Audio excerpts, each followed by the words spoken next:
Quality education is the main motto of Vedant. So ఎప్పుడైనా సరే పులికిత్ sir కానీ ఇక్కడికి వచ్చినప్పుడు కానీ ఏపీ సార్ లైవ్లో మాట్లాడినప్పుడు కానీ ఒకటే అంటారు, వీళ్ళు కో-ఫౌండర్స్ వంశీ సార్ కానీ పులికిత్ సార్ కానీ ఏపీ సార్ కానీ ఒకటే మాట్లాడతారు, ఏంటిదంటే quality education. Like how I talk. ఎందుకు నేను వేదాంతులు రావడానికి కూడా మెయిన్ రీజన్ ఏంది, ఆన్లైన్ ప్లాట్ఫామ్స్ చాలా ఉన్నాయి కదా, ఎప్పుడు కిరణ్ సార్ ఇంత స్ట్రైట్గా ముందుకు వచ్చి మాట్లాడలేదు. ఎందుకు అని అంటే the thought process is same. వాళ్ళు కోరుకునేది నేను కోరుకునేది ఒకటే, క్వాలిటీ ఎడ్యుకేషన్. ఆ పిల్లాడు ఏ స్టేజ్లో అయితే ఉన్నాడో వాడిని అక్కడి నుంచి బ్రాటప్ చేయాలి, పైకి తీసుకురావాలి. లో లెవెల్లో ఉంటే కొంచెం పైకి తీసుకురావాలి, మిడిల్ లెవెల్ ఉంటే ఇంకొంచెం పైకి తీసుకురావాలి, హై లెవెల్లో ఉంటే ఇంకొంచెం దాన్ని పుషప్ చేయాలి పైకి. So that is nothing but the quality education. అంటే హై లెవెల్లో చెప్పడం క్వాలిటీ ఎడ్యుకేషన్ కాదు. సబ్జెక్ట్ బాగా వచ్చినంత మాత్రాన క్వాలిటీ ఎడ్యుకేషన్ కాదు. సబ్జెక్ట్ బాగా వస్తే సైంటిస్ట్ అవుతాడు, టీచర్ అవ్వలేడు. ఒక టీచర్ కావాలంటే ప్యాషన్ ఉండాలి. పిల్లాడు ఏ స్టేజ్లో ఉన్నాడో ఆ స్టేజ్ నుంచి వాడిని పైకి తీసుకురావడానికి ట్రై చేయాలి తప్ప ఒక క్లాస్ చెప్పిన తర్వాత పిల్లాడు నాకు అర్థం కావాలేదంటే అందరికంటే అరే బాబు క్లాస్లో ఉన్న 100 మందిలో 95 మందికి అర్థమైంది, మీ 5గురికి అర్థం కావాలంటే లోపం ఎవరిలో ఉందిరా బాబు అని అంటే పిల్లాడిలో లేదు ఆ లోపం.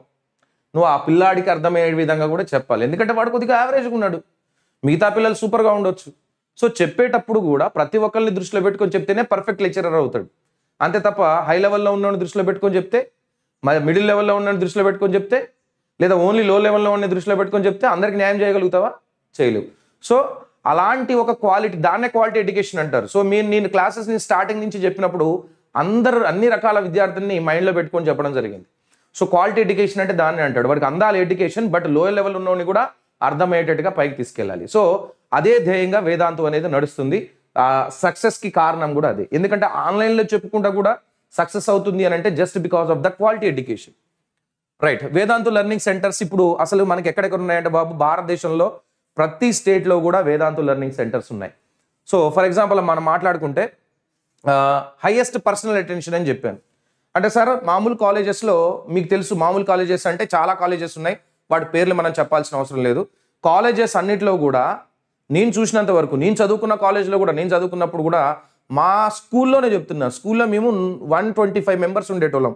ఒక క్లాస్ రూమ్లో 125 మంది ఉండేటోళ్ళం. దాని తర్వాత కాలేజీలో పోయినప్పుడు కూడా సేమ్ ప్రాసెస్ కాకపోతే ఒక 100 మంది ఏమున్నాం. ఇప్పుడు దాకా కూడా చూశాను నేను చాలా ఇన్స్టిట్యూషన్స్లో, కాలేజెస్లో 100 మంది, 90 మంది, 80 మంది, 80 మెంబర్స్ని ఒక దాంట్లో కుక్కేసి పెడతారు. అట్లా పెట్టేస్తే నిజంగా పర్సనల్ అటెన్షన్ ఎంత ఉంటుంది అంటే వీడు ఎందులో లాగ్ అయ్యాడు, వీడు ఎందులో లాగ్ అయ్యా అనేది ఎట్లా తెలుస్తుంది? తెలియదు కదా. జస్ట్ ఏదో బోర్డు మీదకి పోయినామా, చెప్పుకున్నామా, వెళ్ళిపోయిందా, అంతే తప్ప పలానా రమేష్ ఉన్నాడు, పలానా సురేష్ ఉన్నాడు, పలానా కిరణ్ ఉన్నాడు, వీళ్ళ పరిస్థితి ఏంది, వీళ్ళు ఏ రేంజ్లో చేయగలుగుతున్నాడు, వీడికి మనకి ఎంత హెల్ప్ అవసరం అనే ఒక పర్సనల్ అటెన్షన్ అనేది ఆ స్టూడెంట్ మీద ఉండదు. ఎందుకు? స్టూడెంట్ అండ్ ఫ్యాకల్టీ రేషియో ఏవైతుందో చాలా ఎక్కువగా ఉంటుంది. అంటే ఒక ఫ్యాకల్టీ 100 మెంబర్స్ని 200 మెంబర్స్ని వాళ్ళు హ్యాండిల్ చేయాలి ఒక క్లాస్ రూమ్లో. సో బికాస్ ఆఫ్ దట్ ఆ పర్సనల్ అటెన్షన్ అనేది అక్కడ ల్యాక్ అవుద్ది. బట్ ఇక్కడ అట్లా కాదు. ఎందుకంటే మీరు వేదాంత లెర్నింగ్ సెంటర్లో చూసినప్పుడు రూమ్స్ అన్ని కూడా చిన్నగా ఉంటాయి. చిన్నగా ఎందుకు ఉంటాయి సార్ రూమ్స్? బికాస్ తక్కువ మందే పట్టాలి, తక్కువ మంది స్టూడెంట్సే ఉండాలి, నా పర్సనల్ అటెన్షన్ అనేది ప్రతి స్టూడెంట్ మీద ఉండాలి. So because of that the rooms also designed in such a way such that we grab the personal attention of the స్టూడెంట్ని మేము పర్సనల్గా అబ్జర్వ్ చేయడానికి దాన్ని చేయడం జరిగింది. రైట్. తర్వాత మీకు వేదాంత లెర్నింగ్ సెంటర్లో ఏమేమి సార్ మాకు వేరే వాళ్ళతో పోల్చుకుంటే ఎక్స్ట్రాగా ఉండేవి బాబు? First of all qualified teachers. నువ్వు ఏ బ్యాచ్లో ఉన్నావు, ఫస్ట్ బ్యాచా, సెకండా, థర్డా, ఫోర్తా కాదు, బ్యాచ్కి సంబంధం లేదు. దాంట్లో సెగ్రిగేషన్ అనేది ఏమి ఉండదు. నువ్వు వచ్చావు, ఒక క్లాస్లో జాయిన్ అయ్యావు, క్లాసులు జరుగుతున్నాయి, నీకు అక్కడ ఉండే టీచర్ ఎవరు ఉంటారు? వెల్ క్వాలిఫైడ్ టీచర్ ఉంటారు, క్వాలిటీ ఉన్న టీచర్స్ ఉంటారు, గ్రేట్ కాంటెంట్ ఉంటుంది. అంటే ఎక్కడి నుంచో డబ్ చేసుకొని సంవత్సరాలుగా పురాతనమైంది డబ్ చేసుకోవడం ఇట్లా కాకుండా greatest content written by the IITians. ఎందుకంటే ఇప్పుడు మీరు చూసారు ఆల్రెడీ, ఇంతకుముందు మనం జేఈ యాక్సిలేటర్ బుక్ అని చెప్పుకుంది, అది కేవలం ఐఐటియన్స్ మైండ్ సెట్, ఐఐటియన్స్ రాసిన ఒక బుక్ అది. తర్వాత రిగరస్ టెస్ట్ అండ్ ప్రాక్టీస్, కంపల్సరీగా టెస్ట్లు ప్రాక్టీస్ చేయడం అండ్ ఎప్పటికప్పుడు టెస్ట్ రాయగానే మీకు వెంటనే రిజల్ట్ వస్తుంది. సిబిటి ఎగ్జామ్ అంటే పేపరు మనం బబ్లింగ్ చేయడము, ఇట్లా ఓఎంఆర్ షీట్స్ ఇట్లా కాకుండా సిబిటి ఎగ్జామ్ అంటే మీకు జేఈలో ఎట్లయితే ఎగ్జామ్ డైరెక్ట్గా కండక్ట్ చేస్తారో అదే విధంగా ఇక్కడ మనం ప్రాక్టీస్ కూడా చేయడం జరుగుతుంది. బట్ అన్ని కాలేజెస్లో కూడా సిబిటి ఎగ్జామ్ ఉండదు, బట్ ఇక్కడ ఉంది. సిబిటి ఎగ్జామ్ కండక్ట్ చేస్తారు, అక్కడ మీకు వెంటనే రిజల్ట్స్ కూడా వస్తాయి. దాని తర్వాత smart clickers in class. Sir వేరే వాళ్ళతో పోల్చుకుంటే స్మార్ట్ క్లిక్కర్స్ అనేవి ఇక్కడ ఎక్స్ట్రాగా ఉన్నాయి కదా, దీనివల్ల మాకు యూజ్ అయింది సార్. పేరెంట్స్ కోసం చెప్తున్నానండి, ఎందుకంటే నేను ఒక టీచర్ని, నేను చూస్తున్నాను, నాకు తెలుసు. ఫర్ ఎగ్జాంపుల్ ఒక క్లాస్ ఉంది, 50 మంది స్టూడెంట్స్ ఉన్నారు అనుకుందాం, 50 మెంబర్స్ ఉన్నారు. నేను ఒక క్వశ్చన్ అడిగాను. క్వశ్చన్ అడిగితే అక్కడ ఒక ఇద్దరు, అక్కడ ఒక ముగ్గురు, అక్కడ ఒక నలుగురు ఉంటారు. సార్ నేను చెప్తా సార్ అని చెప్పి వాడు అందరికంటే ముందర వాడేలేసి చెప్తాడు ఆన్సర్, వాడేలేసి ఆన్సర్ చెప్తాడు. వేరే వాడు చెప్దాం అనుకున్నా వాడికి ఛాన్స్ ఉండదు. ఒకవేళ కొంతమంది చెప్దాం నాకు రైట్ ఆన్సర్ అని తెలిసినా కానీ మొహమాటంతో చెప్పలేరు. కొంతమంది ఏమో నేను చెప్పేది రాంగ్ అవుతుందో ఏమో, రాంగ్ అయితే అందరు నవ్వుతారేమో అని చెప్పి చెప్పలేరు. అంటే ఆ ఎక్స్ప్రెస్ చేయడం అనేది ల్యాక్ అవుతూ ఉంటుంది క్లాస్లో. ఒక టీచర్ అడగగానే దీని ఆన్సర్ ఏంది చెప్పండి రా అంటే ఎవరెవడు ఏం చెప్తున్నాడో కూడా నాకు కూడా తెలియదు. అచ్చా వీడు కరెక్ట్ చెప్తున్నాడు, వీడు రాంగ్ చెప్తున్నాడు, నాకు ఎట్లా తెలుస్తుంది? ఓకే అంట నేను చెప్పుకుంటే వెళ్ళిపోతా. బట్ ఇక్కడ అట్లా కాదు. ప్రతి స్టూడెంట్ చేతిలో కూడా ఒక క్లిక్కర్ అనేది ఇవ్వడం జరుగుతుంది.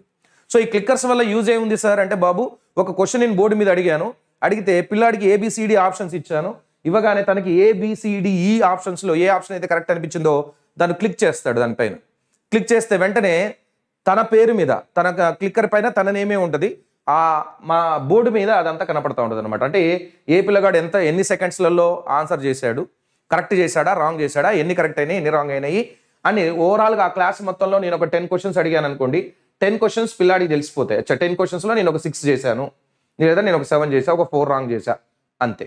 ఆ నెంబరింగ్ ప్రకారం అక్కడ తెలిసిపోతుంది. దీంట్లో మొహమాట పడడానికి ఏం లేదు, చేతులు లేపడం ఏం లేదు, నిలబడి మాట్లాడాల్సిన అవసరం కూడా లేదు, డైరెక్ట్గా. ఇది మాత్రం చాలా రెవల్యూషన్ అనేది చెప్పాలి.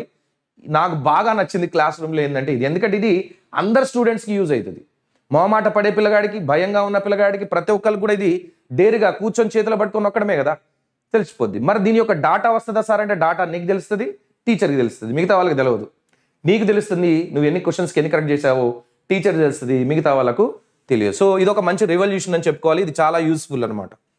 Next 3-way doubt support. మనం మామూలుగా కాలేజ్లో ఎన్ని వేస్ ఉంటుందమ్మా డౌట్ సపోర్ట్? క్లాస్లో ఒకవేళ డౌట్ అడిగితే డైరెక్ట్గా టీచర్ మీకు ఎక్స్ప్లెయిన్ చేస్తాడు, మీకు అంతే.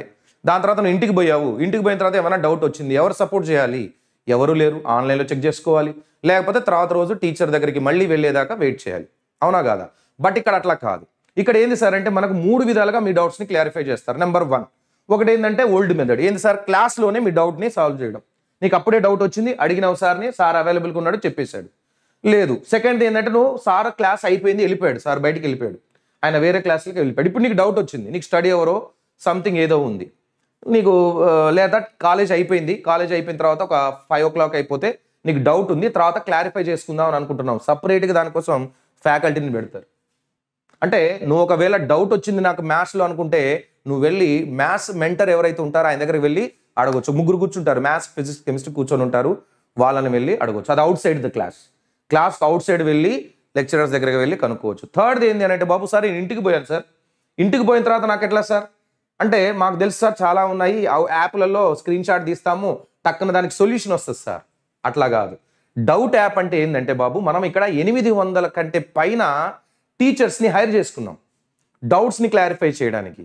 అంటే ఎలా క్లారిఫై చేస్తారు సార్ అంటే, ఫర్ ఎగ్జాంపుల్ నీకు ఒక క్వశ్చన్ ఉంది, బుక్లో ఒక క్వశ్చన్ డౌట్ ఉంది, వెంటనే నువ్వేం చేయాలి? మన డౌట్ యాప్ ఉంటుంది వేదాంతో, ఓపెన్ చేసి క్లిక్ చేయాలి. క్లిక్ చేసిన తర్వాత దాన్ని క్రాప్ చేసి పోస్ట్ చేస్తావు. అందులో పోస్ట్ చేసిన 8 సెకండ్ల లోపల, 8 సెకండ్స్కి లోపలనే నీకు ఒక 800 పైగా మన దగ్గర టీచర్స్ ఉన్నారు కదా, వాళ్ళు ఒకళ్ళు అసైన్ అవుతారు. వెంటనే వచ్చేసి నీకు ఆన్సర్ చెప్తారనమాట. అంటే ఎట్లా చెప్తారు సార్ ఆన్సర్ అంటే, డైరెక్ట్గా నాకేమైనా సొల్యూషన్ రాసి పంపిస్తారా? అట్లా కాదు, నీకు ఎక్స్ప్లెయిన్ చేస్తూ ఉంటారు క్వశ్చన్ని. ఇక బాబు ఇట్లా చేయాలి, ఈ స్టెప్ తర్వాత ఈ స్టెప్ అని చెప్పి మొత్తం ఎక్స్ప్లెయిన్ చేస్తూ ఉంటారు. వాడి దగ్గర స్మార్ట్ బోర్డు ఉంటుంది చేతిలో, అది నీకు స్క్రీన్ షేర్ చేస్తారు. ఆయన రాసేది మొత్తం నీకు స్క్రీన్ మీద కనపడతా ఉంటుంది, ఆయన నీకు కనపడతా ఉంటుంది. సో ఇది పెద్ద రివల్యూషన్ అని చెప్పాలి. అంటే పిల్లాడు క్లాస్ రూమ్లో ఉన్నప్పుడు, క్లాస్ నుంచి బయటకు వచ్చినప్పుడు, ఇంటికి వెళ్ళినప్పుడు, ఎక్కడైనా ఉన్నావు నువ్వు, ఎక్కడున్నా సరే నీకు మొబైల్లో వేదాంతలో జాయిన్ అయ్యావు కాబట్టి నీకు ఒక అప్లికేషన్ ఇస్తారు. ఆ పిల్లలకు మాత్రమే మనం ఇది చేయడం జరుగుతుంది. So such that student is not having any doubts in his mind, such that he can carry for the next day. Next రోజు వరకు వెయిట్ చేయాల్సిన అవసరం లేనే లేదు. దాని తర్వాత వేదాంతు మరే సార్ మీరు జాయిన్ అవుతాం, మాకేమైనా గ్యారంటీ ఉందా? మేము పాస్ అవుతాం లేదా మేము ఇంప్రూవ్ అవుతాం అని చెప్పి ఏమైనా గ్యారంటీ ఉందా అంటే, ఎస్. ఇప్పటిదాకా నాకు తెలిసి ఎవరు ఇచ్చి ఉండరు. 100% ఫీ రీఫండ్ అనేది గ్యారంటీ ఉంది. దేని ఎప్పుడు ఇస్తారు సార్ అంటే, బాబు నువ్వు ఒక ఎక్స్ అనే లెవెల్లో జాయిన్ అయ్యావు వేదాంతులు, ఎక్స్ అనే లెవెల్లో నువ్వు జాయిన్ అయ్యావు. ఎక్స్ అనే లెవెల్ నుంచి ఒకవేళ నిన్ను హైక్ చేయకపోతే, నీకు ఇంప్రూవ్మెంట్ అనేది ఒకవేళ చూపించకపోతే, డెఫినెట్గా మీ ఫీజు మొత్తం 100% రీఫండ్ చేస్తామనే గ్యారంటీ వేదాంతు ఇస్తుంది. అంటే ఏంటిది? అంత భరోసా ఇస్తుంది, అంత నమ్మకం మా మీద మాకుంది కాబట్టి మీకు విఎల్సి ద్వారాగా మేము నమ్మకం ఇస్తున్నాం. సో 100% ఫీజు రీఫండ్ అనేది ఉంటుంది. ఇఫ్ యూ డోంట్ గెట్ అంటే నువ్వు ఉన్న స్థాయి నుంచి హై లెవెల్ స్థాయికి ఒకవేళ వెళ్ళకపోతే మాత్రం నీ ఫీజు కూడా నీకు రీఫండ్ చేస్తారు. ఇలాంటి ఛాలెంజ్ ఎవరు ఇవ్వరు. రైట్. తర్వాత అసలు కోర్సెస్ ఏంటి సార్ అంటే, మేజర్గా చాలా సిటీస్లో ఉన్నాయని చెప్పాను కదా. బట్ ఇప్పుడు ఒకవేళ మనం తెలుగు రాష్ట్రాలలో మాట్లాడుకుంటే నిజాంపేట హైదరాబాదు, దిల్సుఖ్నగర్ హైదరాబాదు, ఏఎస్ రావు నగర్ హైదరాబాదు, అట్లానే మనకి గుంటూరులో ఒక 2 సెంటర్లు ఉన్నాయి, గుంటూరులో 3 సెంటర్లు ఉన్నాయి, తర్వాత విశాఖపట్నంలో 2 సెంటర్స్ ఉన్నాయి, విజయవాడలో ఒక సెంటర్ ఉంది. సో ఇవన్నీ కూడా మన తెలుగు రాష్ట్రాలకు సంబంధించిన సెంటర్స్. ఇందులో మనకి ఎవరెవరికి కోర్సెస్ ఆఫర్ చేస్తున్నాం సార్ అంటే 3 టైప్స్ ఆఫ్ స్టూడెంట్స్కి మనం కోర్సెస్ ఆఫర్ చేస్తున్నాం. ఇక్కడ 10th మూవింగ్ 11th, ఇప్పుడే 10th క్లాస్ అయిపోతున్న పిల్లలు 11th రాబోతున్నారు కదా వాళ్ళకి, తర్వాత 11th నుంచి 12th వస్తున్న పిల్లలు ఆల్రెడీ 11th చదువుకున్నారు, మాకు ఇన్స్టిట్యూషన్ నచ్చలేదు సార్, క్వాలిటీ ఎడ్యుకేషన్ లేదు సార్, మేము 12th క్లాస్కి వెళ్ళాలి, వేరే కాలేజీలో జాయిన్ అయితే కొద్దిగా మాకు కోచింగ్ మంచిగా ఇస్తారు అని అనుకున్న పిల్లలు 11th మూవింగ్ 12th మీకు కూడా ఇస్తాం. తర్వాత 12th స్టడీయింగ్ పిల్లలు ఎవరైతే ఉన్నారో, 12th తర్వాత ఇప్పుడు చదువుతున్న పిల్లలు ఎవరైతే ఉన్నారో మీకు కావాల్సిన జేఈ కోచింగ్ కానీ, నీట్ కోచింగ్ కానీ, తర్వాత ఇంకా మన క్రాష్ కోర్సెస్ కానీ, ఎంసెట్ కానీ ఇవన్నీ కూడా ఇక్కడ కోచింగ్లు ఇవ్వడం జరుగుతుంది. సో మనకి ఇప్పుడు 12th స్టూడెంట్స్కి మాత్రం 11th 1st April, 11th March 1st April నుంచి క్రాషెస్ టెస్ట్ సిరీస్ స్టార్ట్ అవుతున్నాయి. క్రాష్ కోర్సెస్ మాత్రం మనకు మార్చ్ 21, మార్చ్ 20 ఈ 2 రోజులు ఇదొక బ్యాచ్ 2 బ్యాచ్లు స్టార్ట్ అవుతున్నాయి. తర్వాత 11th moving 12th, 10th moving 11th కోసం మాత్రం long track weekend March 12th 23rd నుంచి, లాంగ్ ట్రాక్ వచ్చేసి 27th ఏప్రిల్ 2 నుంచి స్టార్ట్ అవుతున్నాయి. లాంగ్ ట్రాక్ వీకెండ్ వచ్చేసి ఫర్ 2026 స్టూడెంట్స్ ఏప్రిల్ 6th నుంచి స్టార్ట్ అవుతుంది. సో దీంట్లో ఇంకా మీకు ఏమైనా వివరాలు కావాలి సార్, నేను ఇది చదువుతున్నానో నాకు ఏది బాగుంటుంది అనే వివరాలు మీకు ఏమైనా కావాలనుకుంటే మీరు విఎల్సి సెంటర్కి ఫోన్ చేసి కనుక్కోవచ్చు. సో ఇది మనకి ఒక నెంబర్ ఇచ్చారు, ఈ నెంబర్కి మీరు కాల్ చేసి కనుక్కోవచ్చు. అండ్ లేదా మీకు దగ్గరగా ఉన్న నియరెస్ట్ విఎల్సి సెంటర్ ఏదైతే ఉందో మన తెలుగు రాష్ట్రాలలో ఉన్న పిల్లలు దగ్గరగా ఉన్న విఎల్సి సెంటర్కి పోయి డైరెక్ట్గా మీరు కనుక్కోవచ్చు. ఓకే, లేదా ఈ టోల్ ఫ్రీ నెంబర్ కన్నా కాల్ చేయండి. బట్ దీంట్లో మాత్రం లిమిటెడ్ సీట్స్. ఎందుకు లిమిటెడ్ సీట్స్ సార్? మా దగ్గర ఎన్ని రూములు ఉన్నాయో, ఎంతమంది పిల్లల్ని కూర్చోబెట్టాలి, మొన్న చూసారు మీరు 40 నుంచి 45 మెంబర్స్ కంటే ఒక రూమ్లో ఎక్కువ మంది పట్టడు. సో అట్లా కూర్చోబెట్టాలి కాబట్టి ఉన్న రూమ్స్కి అవి సెట్ ఎంతమంది అయితే అవసరమో అంతవరకే తీసుకుంటారు, ఎక్కువ తీసుకోవడానికి లేదు. So seats are limited here. Seats మాత్రం లిమిటెడ్గానే ఉంటాయి, తర్వాత పోయినా ఏం చేయలేము. మొన్న ఆల్రెడీ ఎంసెట్ కోసం 100 మెంబర్సే లాస్ట్ అని చెప్పాము. 100 మెంబర్స్ జాయిన్ అయిన తర్వాత కూడా కొంతమంది పిల్లలు అడుగుతున్నారు సార్ ఇంకా మేము ఎంసెట్ జాయిన్ కావాలి సార్ అని చెప్పి. మీకు అందుకే ముందరగానే చెప్పా బాబు, అక్కడ కెపాసిటీ ఎంత ఉందో అంతమందికే ఇస్తారు, తర్వాత ఇవ్వరు. అది కూడా ఆఫర్ కూడా చెప్పాను, ఆ రోజు ఆఫర్ ఉందని కూడా చెప్పాను. సరే, సో ఇప్పటికైనా సరే ఎవరైతే 11th 12th అండ్ 10th పిల్లలు ఎవరైతే ఉన్నారో మీరు జాయిన్ కావాలని అనుకుంటే ఒకసారి విఎల్సి సెంటర్కి వెళ్ళండి, వెళ్ళి చూడండి, అక్కడ పరిస్థితులు చూడండి, అక్కడ రూమ్స్ చూడండి, ఆ ఫ్యాకల్టీతో మాట్లాడండి, అక్కడ ఉన్న కౌన్సిలర్స్ తోటి మాట్లాడండి. Such that will get more clarity. నేను ఇక్కడ లైవ్లో చెప్పిన దానికన్నా మీరు డైరెక్ట్గా సెంటర్కి పోయి మాట్లాడిన దానికి చాలా తేడా ఉంటుంది. సార్ నేను ఏదైనా బుక్ చేసుకోవాలా ముందుగానే, అంటే విఎల్సి సెంటర్కి పోవాలంటే నేను ఏమైనా ముందరగానే బుక్ చేసుకోవాలంటే చేసుకుంటే ఇంకా బెటర్. వాళ్ళు నీకోసం ఒక స్లాట్ బుక్ చేస్తారు, ఆ స్లాట్కు ఉన్న టైంలోకి పోయి చేసుకోవచ్చు. దాని యొక్క లింక్ కూడా కింద డిస్క్రిప్షన్లో పెడతాను, ఒకసారి చూసుకోండి. Okay right, don't forget for this number, ఈ నెంబర్ ద్వారా కాల్ చేయండి. ఇంకేమైనా ఎవరు చెప్పారండి మీకంటే నా పేరు చెప్పండి, కిరణ్ సార్ చెప్పారండి, ఇట్లా టైంకి రమ్మని అన్నారు, మరి ఏ టైంకి రమ్మని అన్నారు అని చెప్పి అడగండి. ఓకేనా, కంపల్సరీగా ఎంటర్టైన్ చేస్తారు. లేకపోతే మాత్రం నాకు కాల్ చేయండి. Okay right. సో ఇప్పుడు ఎంసెట్ ఎంసెట్ గురించి కూడా చెప్తాను. ఈ ఫీజు స్ట్రక్చర్ కనుక నాకు పూర్తిగా తెలియదు, పిల్లలందరూ నాకు మెసేజ్ చేస్తున్నారు, నాకు అర్థమైంది. సో మీరు ఒకసారి ఈ విఎల్సి సెంటర్ ఏదైతే ఉందో విఎల్సి సెంటర్కి వెళ్ళండి, లేదా డైరెక్ట్గా ఫోన్ అన్న చేయండి. ఎందుకంటే ఇది ఉత్తగా ఏదో టక్కున కిరణ్ సార్ చెప్పాడని నిర్ణయం తీసుకోవడం కాదు కదా. మీరు అక్కడికి వెళ్ళి చూడాలి, దాన్ని లైవ్లో చూడాలి, మీకు కూడా నేను చెప్పింది అనిపించాలి. ఎస్, ఇక్కడ నేను జాయిన్ అయితే ఇంత మంచి ఫ్యాకల్టీ నాకు చెప్పితే డెఫినెట్గా నాలో చేంజ్ వస్తుంది, నా ఎడ్యుకేషన్లో కొద్దిగా చేంజ్ వస్తుంది, నీకు కూడా అనిపించాలి, మీ పేరెంట్స్ కూడా అనిపించాలి. So that's why you go to the center. నేను జస్ట్ ఇన్ఫర్మేషన్ ఇచ్చాను మీకు, అక్కడ ఉంది బాబు సెంటర్ ఉంది వెళ్ళండి అని చెప్పాను. మీరు ఒకసారి వెళ్ళండి, విజిట్ చేయండి, అక్కడ వివరాలన్నీ కూడా కనుక్కోండి. ఒక్కొక్క దానికి ఒక తీరుగు ఉంటుంది. తర్వాత మళ్ళీ మన ఎర్లీ బర్డ్ ఆఫర్స్ కూడా ఉన్నాయి. సో దాంట్లో ఒకవేళ ఫీజు చెప్పినా కానీ దాంట్లో కూడా తగ్గించడం అనేది ఉంటుంది. చాలా ఉన్నాయి, ఎర్లీ బర్డ్ ఆఫర్స్ ఉన్నాయి. కాబట్టి ఒకవేళ వెళ్తే తొందరగా వెళ్తే మీకు యూజ్ ఉంటుంది. ఓకేనా, లేదా కాల్ చేసన్నా ఫస్ట్ ఆఫ్ ఆల్ కనుక్కొని తర్వాత సరే ఒకసారి విజిట్ చేద్దామని విజిట్ కూడా చేయొచ్చు. Okay right. సో ఇప్పుడు మీరు అడుగుతున్న ప్రెడిక్టెడ్ పేపర్స్ ఏవైతే ఉన్నాయో వాటికి సంబంధించిన లైవ్స్ తోటి నేను వెంటనే మళ్ళీ ఇప్పుడు మీ ముందరికి రాబోతున్నాను. Till then stay tune, don't go away. Okay, మళ్ళీ ఇప్పుడే నేను లైవ్లోకి వస్తాను. మనకి ఇప్పుడు అన్ని సంబంధించిన అన్ని కూడా తీసుకొని వస్తాను. సార్ ఆ 5000 ఆఫర్ ఇంకా ఉందా అనేది నాకు పూర్తిగా తెలియదమ్మా. బట్ మీరు ఒకవేళ సార్ నేను వేదాంత తెలుగు జేఈ స్టూడెంట్ని, కిరణ్ సార్ స్టూడెంట్ అని చెప్పండి. నాకు తెలిసి శరత్ సార్ ఉన్నారు అక్కడ, నా ఫ్రెండే శరత్ సారు.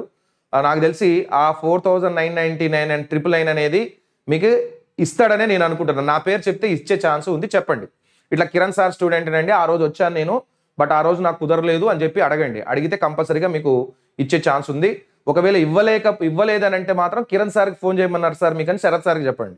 నాకు ఫోన్ చేస్తాడు, ఇట్లా చెప్పిస్తారట, ఇట్లా ఎందుకు చెప్పారని చెప్తాడు కదా, నాకు ఫోన్ చేస్తాడు. నేనైతే చెప్తున్నాను, నేనైతే ఆల్రెడీ సార్కి చెప్పాను, మా స్టూడెంట్స్ ఆ రోజు ఎవరెవరైతే వచ్చారో వాళ్ళందరి దగ్గర కావాలంటే మొబైల్ నెంబర్ తీసుకోండి, ఆఫర్ని మాత్రం అట్లా ఉంచండి, పెంచకండి అని చెప్పాను. బుక్స్ కూడా ఇవ్వాలని చెప్పాను, బుక్స్ కూడా ఇస్తానని అన్నాడు. ఒకసారి మీరైతే కనుక్కోండి, అక్కడ విఎల్సి సెంటర్కి ఫోన్ చేసి కిరణ్ సార్ స్టూడెంట్ అని చెప్తే దాదాపు నాకు తెలిసి అయితే ఆఫర్ ఎటు పోదు.